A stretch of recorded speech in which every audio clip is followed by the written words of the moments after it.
कहानी का शीर्षक है बलिदान। एक खूंखार लकड़बग्घे ने गांव वालों को बहुत परेशान कर रखा था। रात में वो चुपके से गांव में घुस आता, कभी किसी पशु को मार डालता तो कभी किसी बच्चे को। लकड़बग्घे को मारने की गांव वालों ने बहुत कोशिश की, पर हाथ नहीं लगा। बाहर से शिकारी भी बुलवाए गए, लेकिन वे भी उसे मारने में असफल रहे। चारों ओर से निराश गांव वालों ने सोचा, चलकर बुजुर्गों से सलाह लेनी चाहिए। वे सब मुखिया समेत बुजुर्गों के पास पहुंचे। उनके सामने अपनी समस्या रखकर उपाय पूछने लगे। एक बुजुर्ग ने कहा, जानवर आग से डरते हैं। रोज रात को गांव के चारों ओर आग जलाए रखो, लकड़बग्घा हरगिज नहीं आएगा। लेकिन ये तो बहुत मुश्किल काम है, एक युवक ने तर्क किया। भला इतनी लकड़ी आएगी कहाँ से? घरों में चूल्हा जलाने के लिए भी तो ठीक से लकड़ी नहीं मिलती। युवक की बात लोगों को उचित लगी। कुछ देर के बाद एक दूसरे बुजुर्ग ने कहा, चलो लकड़ी नहीं है तो ना सही, फिर तो ऐसा करो कि गांव के चारों ओर एक गहरी खाई खोद लो, उसमें लबालब पानी भर दो। लकड़बग्घा तैरना तो जानता नहीं, सो गांव में घुस ही नहीं पाएगा।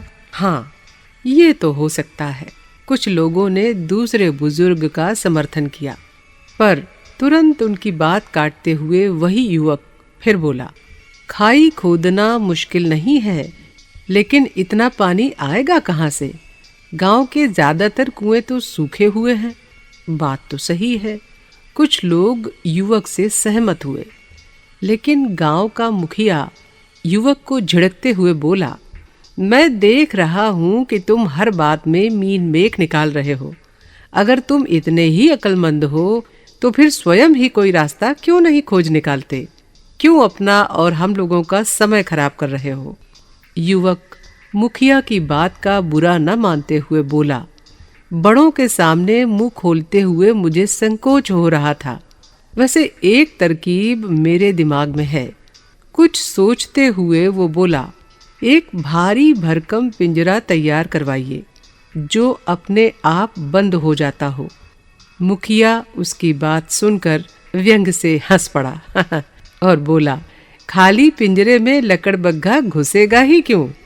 आप ठीक कह रहे हैं, खाली पिंजरे में लकड़बग्घा क्यों घुसेगा? इसलिए पिंजरे के भीतर एक पशु बांधना होगा। पशु के लालच में लकड़बग्घा पिंजरे के भीतर छलांग लगाएगा। बस उसी झटके में पिंजरा बंद हो जाएगा।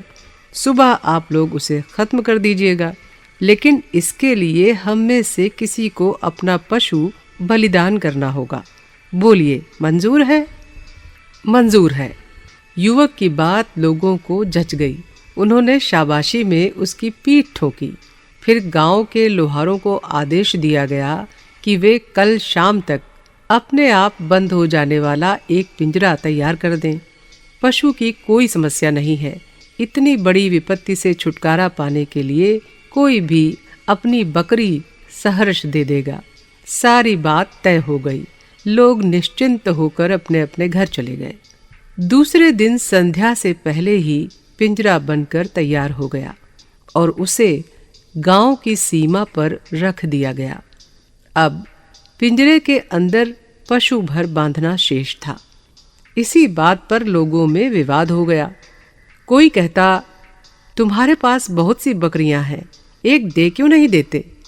कोई कहता, तुम्हारे पास तो दर्जनों भेड़ें हैं, तुम ही एक दे दोगे तो कौन सी कम हो जाएगी? कोई कहता, मेरे पास तो 2 ही बकरियां हैं, जरा सोचो, अगर मैं उनमें से एक लकड़बग्घे को भेंट चढ़ा दूं तो मेरे छोटे छोटे बच्चे दूध के लिए नहीं तरस जाएंगे? इस तू मैं में कोई फैसला नहीं हो पाया। अंधेरा घिरने लगा। बात को कल पर टालकर लोग अपने अपने घरों को चले गए। लोगों की क्षुद्रता पर युवक का मन खिन्न हो उठा। अपनी झोपड़ी में लौटकर वो विचार करने लगा कि लकड़बग्घा हर रात किसी न किसी की जान लेकर ही रहता है।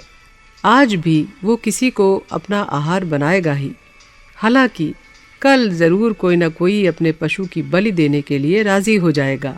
लेकिन आज अनिश्चय के कारण व्यर्थ ही एक निर्दोष को अपनी जान गंवानी होगी। उसने सोचा कि अपने पशुओं के प्रति लोगों का मोह स्वाभाविक ही है, वे उन्हें अपने बच्चों की तरह प्यार करते हैं, इसीलिए लकड़बग्घे को भेंट चढ़ाते हुए उन्हें कष्ट हो रहा है, तो क्यों ना वो स्वयं पिंजरे में जाकर बैठ जाए। लकड़बग्घा उसे खा जाएगा, लेकिन गांव वाले इस भयानक मुसीबत से छुटकारा पा जाएंगे।